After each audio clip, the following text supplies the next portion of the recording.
சிந்து பைரவில இன்னைக்கு ஏகப்பட்ட விஷயங்கள் நடந்தது. என்னெல்லாம் நடந்ததுன்னு பார்க்கலாம் வாங்க. வீட்டுக்கு வந்த சிவா கிட்ட எதுக்குப்பா உன்னை அரெஸ்ட் பண்ணாங்கன்னு எல்லாரும் கேட்டுட்டு இருக்க சிந்து, நான் சொல்றேன் அப்படின்னு வந்து நடந்த எல்லாத்தையுமே சொல்றாங்க. டாக்டர் எப்படி வைத்தியம் பார்க்கலான்னு போலீஸ் கூட்டிட்டு போயிட்டாங்க. அப்புறம் நான் இதெல்லாம் பண்ணி தான் டாக்டரை கூட்டிட்டு வந்தேன் அப்படிங்கிற வரைக்கும் எல்லாத்தையும் சொல்றாங்க.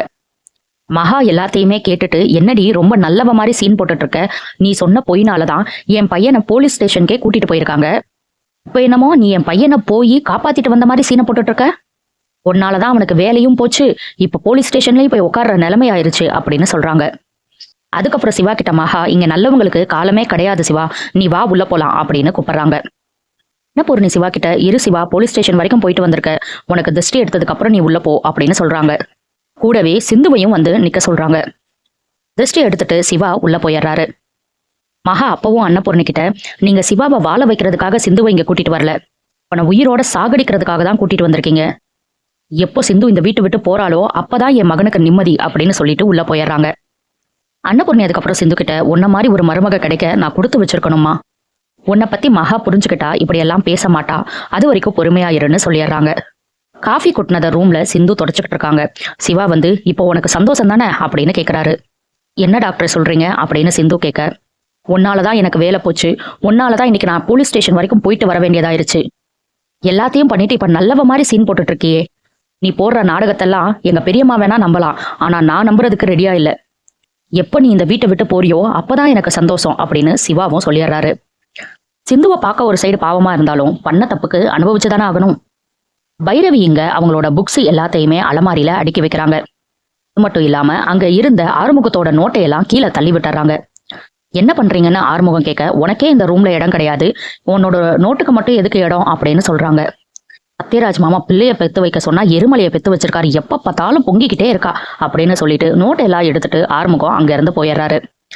காயத்ரி கோயிலுக்கு போயிருக்காங்க. சம்பத்னு ஒரு கேரக்டர் இருக்காரு, அடிக்கடி வந்து நானும் இருக்கேன்னு காட்டிட்டு இருக்காரு. என்ன உனக்கு உங்க வீட்டுல வெளியூர்ல மாப்பிள்ள பாக்குறாங்களா, நான் தான் உன்னை கல்யாணம் பண்ணிப்பேன், வேற யாரையும் கல்யாணம் பண்ணிக்க விட மாட்டேன் அப்படின்னு சொல்லிட்டு பேசுறாரு. கூட சப்போர்ட்டுக்கு அவர் மச்சானும் வந்துடுறாரு. இவங்க ரெண்டு பேத்துக்கும் வேற வேலையே இல்லை போல. காயத்ரி அழுதுகிட்டே வீட்டுக்கு வந்துடுறாங்க. அன்னபூர்ணி கிட்ட எல்லாத்தையும் சொல்றாங்க. அன்னபூர்ணி, சரிம்மா, இதை ஆறுமுகத்துக்கிட்ட மட்டும் சொல்லிடாத, ஏதாவது ஒரு வழி பண்ணுவோம், ஆறுமுகத்துக்கு தெரிஞ்சா அவனை வெட்டிட்டு ஜெயிலுக்கே போயிடுவான் அப்படின்னு சொல்றாங்க.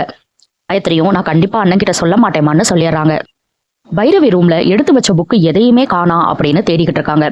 ஆறுமுகத்துக்கிட்ட, நான் வச்ச புக்கெல்லாம் எங்க அப்படின்னு கேக்குறாங்க. ஆறுமுக உடனே, இந்த ரூம்ல வந்து யார் எடுக்க போறா, நான் தான் எடுத்தேன், நானும் வந்ததுல இருந்து பாக்குறேன், படிச்ச புக்கையே படிச்சுட்டு இருக்கீங்க, அதனாலதான் அந்த புக்கு எல்லாத்தையும் போய் காய்லாங்கடையில போட்டுட்டு புது புக்ஸா வாங்கிட்டு வந்திருக்கேன். இங்க பாருங்க, பிரியாணி பச்சடி, கோலங்கள், அந்த மாதிரி ஏகப்பட்ட புக்கு இருக்கு, படிச்சுக்கிட்டே இருங்கன்னு சொல்றாரு.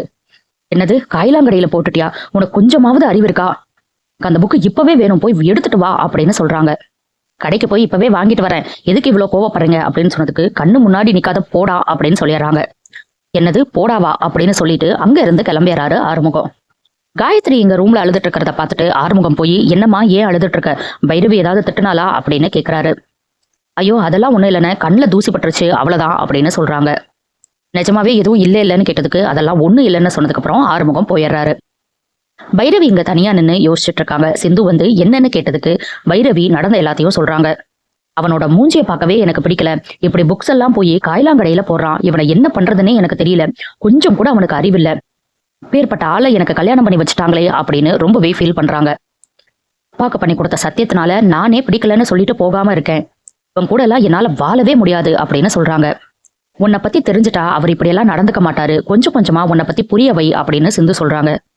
என்ன நீ அவன் கூட போய் என்ன வாழ சொல்லிட்டு இருக்க, என்னால எல்லாம் அவன் கூட எல்லாம் குடும்பம் நடத்த முடியாது, நானா போக கூடாதுன்னு சும்மா இருக்கேன் அப்படின்னு சொல்றாங்க. இதோட இன்னைக்கு எபிசோட முடிச்சுட்டாங்க. இனி என்னெல்லாம் நடக்க போகுதுங்கிறத நம்ம பொறுத்திருந்து பார்க்கலாம். அடுத்தடுத்து சிந்து பைரவில என்ன நடக்குதுன்னு தெரிஞ்சுக்க சப்ஸ்கிரைப் பண்ண மறந்துடாதீங்க.